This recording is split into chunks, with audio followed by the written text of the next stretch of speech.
Hi hello good evening to all.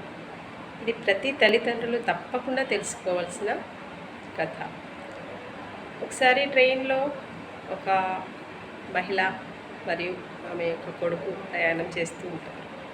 వాళ్ళిద్దరూ ట్రైన్లో timepass కోసం బుక్స్ చదువుతూ ఉంటారు. కానీ ట్రైన్లో ఉన్న మిగతా వాళ్ళంతా సెల్ ఫోన్స్ చూస్తూ టైంపాస్ చేస్తూ ఉంటారు.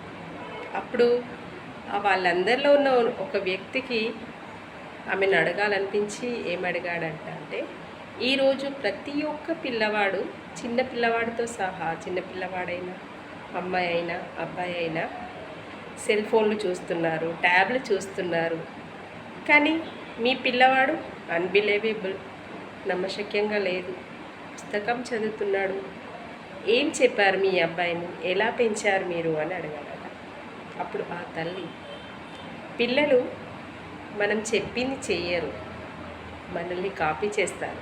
కాబట్టి మన పిల్లలు ఎలా ఉండాలంటే అలా, ముందు మనం ఆ స్వరూపంలో ఉన్నట్లయితే పిల్లలు మనల్ని ఫాలో చేయడం జరుగుతుంది.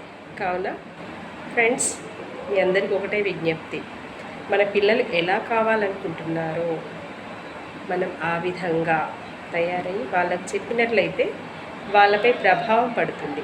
మనం ఫోన్స్ చూస్తూ వాళ్ళని బుక్స్ చదవమంటే చదవరు కదా. ఎందుకో ఈ జనరేషన్లో అందరి పిల్లలు ఫోన్ వైపు అడిక్ట్ అవుతున్నారు. కాబట్టి ఈ విషయం చెప్పాలనిపిస్తుంది. కాబట్టి తల్లిదండ్రులు పుస్తకం చదవడం అలవాటు చేసుకున్నట్లయితే పిల్లలు కూడా తల్లిదండ్రుల్ని చూసి అదే విధంగా తయారవుతారు. Thank you. ఇది మీకు నచ్చినట్లయితే ప్లీజ్ లైక్ చేయండి, షేర్ చేయండి, సబ్స్క్రైబ్ చేయండి. Thank you very much.